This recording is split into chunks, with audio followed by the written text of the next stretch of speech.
We're going to talk about perspective this afternoon. When I was in college, in my desk, as I've said in another video, on the right side in the drawer, it had talent is cheap, dedication is costly. And I've done a video on that.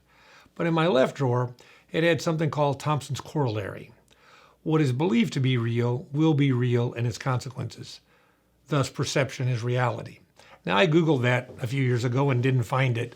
So maybe that isn't the name of it, but it's such an important concept in business.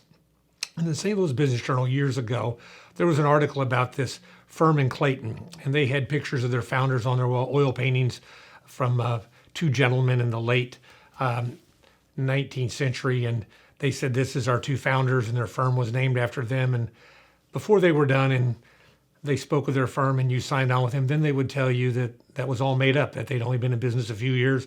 They'd gone to a secondhand store and bought those oil paintings, chosen the two names to call them, and thus became their firm.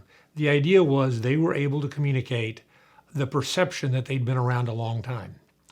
The reality was you were buying that. And we see that every day in advertising. We see it in all kinds of things in business.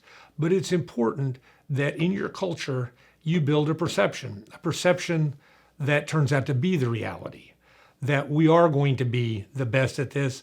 And as we're working towards that, we're going to show you we are. And someday we will be, or we're going to be of a certain size, or we're going to be causing a certain result. Being able to communicate that to your associates, to your communities, most importantly, your customers, and to your shareholders is important in reaching your goals. There's nothing wrong with coming across as a calm, confident, intelligent business person, because that's what you are. But you need to show that perception. And we live in a society that today even I wear jeans frequently. I wear flip-flops some days to work.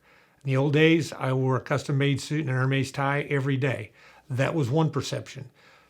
A lot of that perception today is gone. It's lost. But there are times you need to come in that business suit. You need to have that professional look. There are other times when you don't. And being able to discern when it's important and when it isn't is crucial to your business. It's crucial to success, and sometimes it can result in failure. So I challenge you, as you prepare for meetings, as you go to certain public events, as you are just out and about, think about the perception you want to create.